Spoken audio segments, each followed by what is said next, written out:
If I were starting over in 2026 with no audience, no shortcuts, no trust built, there are only 4 types of businesses I would seriously consider starting. Not because they're trendy, not because they're easy, but because I've already proven them in the real world. I've built home service companies to over 8 figures. I've built AI-driven businesses, coaching and community businesses with hundreds of members, software companies with thousands of users.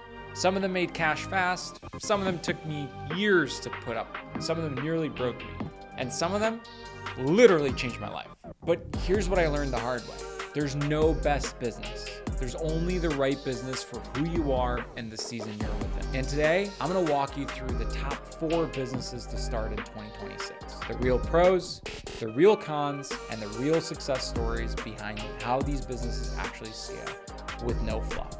Let's dive in. Now here's the deal. Most people do not fail because business is hard. That's bullshit. They fail because they picked the wrong vehicle. Write this down. Being successful means being willing to go long periods of time being misunderstood without quitting. And the goal isn't to pick the coolest business. The goal is to pick the one that you won't quit. Business number 1, home service businesses. Home service businesses like plumbing, restoration, HVAC, electrical. These businesses fix real estate, the number 1 asset every American owns. This is the most underrated wealth engine in America, and the data backs it up. Over the past 24 months, home services and construction-related businesses have quietly created tens of thousands of new self-made millionaires. Why? Because all this private equity money is flooding in, because owners are aging out. And because the work is essential, it's not optional. You can't choose whether you want your furnace to be fixed or not. There's almost no startup capital needed. My father and I literally started a restoration business that is now worth over 8 figures on a freaking credit card. Chase Inc., you can go open up a $30K credit card, and there you go. And there's immediate demand. You could literally go tomorrow on Thumbtack or Google LSA, turn on your ads saying, hey, you offer these services, and homeowners will find you. It's recession resistant. Look at Warren Buffett, Cody Sanchez, Grant Cardone, and many others that are talking about these boring businesses. Well-run home service businesses are selling for 8 to 10 times profits. That's not theory. That's actually happening. Here's how you do it. Pick a vertical and open up a credit card for $5,000 to $10,000. Start online marketing, do the work, physically serve those customers, make the cash, reinvest the cash to build the team. Now here's the real cons. Let's not romanticize it. The early years are a grind. You're on call, it's labor intensive. I literally remember the first couple of years sucking up poop water at 2 o'clock in the morning. It's not the sexiest thing, but freedom comes after you build the business and you build the systems. And if you want cash flow, ownership, and real-world leverage, this is one of the fastest paths to wealth. Now, if you want to travel the world and have an incredible lifestyle, home services may feel restrictive, which brings me to option number 2, which is AI businesses. AI consulting, AI products, automation agencies. This is essentially a business that helps other businesses apply technology to their problems. And here's the big shift people don't see. AI didn't just create new businesses. It collapsed the cost of technology to almost zero. 10 years ago, to build automation, you literally needed a bunch of nerds sitting in front of computers and capital and a bunch of time. Today, one curious operator with a laptop can out-execute a 10-person team from 2018. Now, here's why this works. There's literally zero startup costs. You're selling thinking and problem solving, not inventory, which means you don't have any trucks, you don't have any product, you don't have any warehouses. You don't even have employees at first. You could literally stay solo longer and work from anywhere in the world. And here's the unfair advantage. You could literally learn AI by building AI. You don't need permission. You don't need credentials. You just need a real business problem and willingness to test it out. And most people overthink this. The winners ship fast and learn faster, and they specialize sooner. Here's how to start an AI business. 1, find a business owner that you know that has a real gritty problem. 2, go to ChatGPT and ask it how to solve it. 3, build the workflow in a tool like N8N or Gumloop. 4, launch it for that customer. 5, gather the feedback and do little tweaks to it. And then 6, productize it. There are literally thousands of business owners within 5 miles of where you're sitting right now with a business problem that AI can solve, but they're not tech savvy enough to even do the simple steps that I outlined above. Now here's the real cons. AI is overcrowded, buzzwords are everywhere, and most people don't specialize.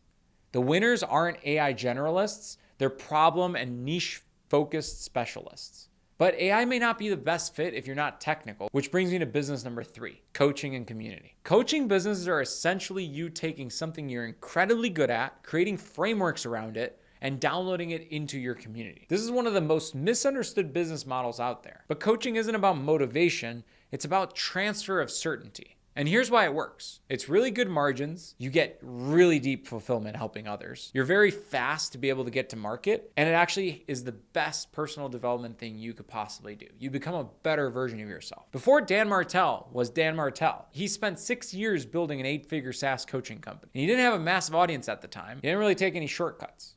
He just consistently showed up, poured value, systems, and community into his tribe. And I paid him over $200,000, and it was absolutely worth it.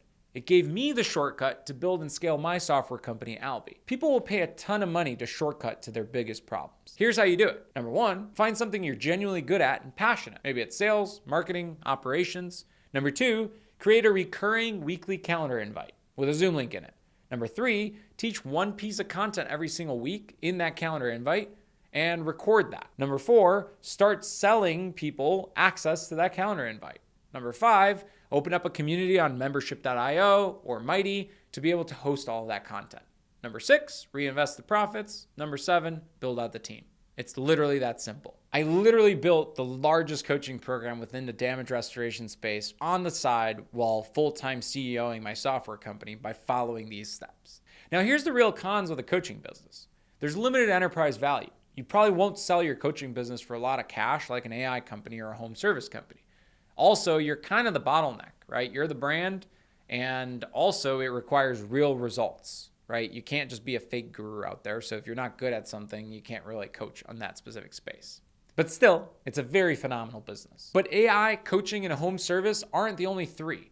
There's one more, and this one is a kicker that has made me the most net worth, which brings me to business idea number 4, SaaS, which stands for software as a service. And that's when you build the software product once and you sell it across to a band of users on a reoccurring basis. Instead of getting paid one time for your time, you get paid every single month for the value the software delivers. Customers log in, they use your product, it helps them make money, save time, or reduce risk, and they keep paying. And this is a long game. And here's why it works. There's extreme scalability. You literally build it once and then you could sell it indefinitely to an unlimited number of users. There's reoccurring revenue, meaning once you sell one customer, they pay every single month over and over again. There's premium valuations. Software companies are worth as much as 10 times their revenue. And capital attraction. There's a lot of investor appetite building in this space. At Albi, we built a product that's worth over $60 million today in under 4 years. And it all started with a painful problem of not having modern day tech at our restoration company, Rumextera. Albi's literally the growth engine that restoration companies cannot operate without. We went through Y Combinator, which is a prestigious startup incubator, raised over $25 million, and have over 5,000 active users that log into our platform on a weekly basis. Lots of sleepless nights, lots of days where we didn't know if we could make payrolls, lots of pivots, but 80% of my net worth was built because of SaaS. All right, so here's how you do it. First, you start with a real problem, a painful problem that somebody actually cares about. Then what you got to do is find a counterpart. If you're somebody who knows the business problem, you want to find someone technical who can actually code the app. And if you're the technical person who knows how to code the app, you want to find a business person that actually understands the business use case. Then what you want to do is build a simple first version. Not something perfect, just something that solves the first use case, and get it into the hands of one real customer as fast as freaking possible. Then what you do is you listen closely to what works and what doesn't with that customer, and you gather all these proof points. Then you use those proof points to raise capital. Then you use that capital to slowly start building out the team on what's already working. Now, there's real cons with software companies, and that's why I saved this for last. There's really high startup costs. It literally costs you millions of dollars to develop apps, right? It's a long path till you get profitability. There's investor pressures, and if you're not really strong, you're going to get bounced around like crazy. You're also going to get hella underpaid in the short run, right? You're not going to be able to afford yourself a lot of salary at the very beginning, and investors are really, really not founder friendly, so they're going to cut your salary as much as possible. And you really won't have as much freedom and work-life balance in the beginner phase. This is not a beginner business. It's a builder's business. You must get really great at raising money and building teams, or at least be committed to becoming great at this. And a lot of times what I find is successful software entrepreneurs start one of the 3 other businesses first and then end up in software afterwards after they've had their first couple of reps. Now, here's the real truth. There's no best business. There's only the business that you won't quit, the one that fits your energy, and the one that matches the season that you're within life. Every one of these can make you wealthy, but most people fail because they chase the wrong one for a short period of time. If you want help choosing which one fits you, drop a comment below or DM me on socials. Tell me, which one are you leaning towards and why? Or why not? And if this helped you, hit subscribe. I break down real businesses, real leverage, and real execution. I'll see you on the next one.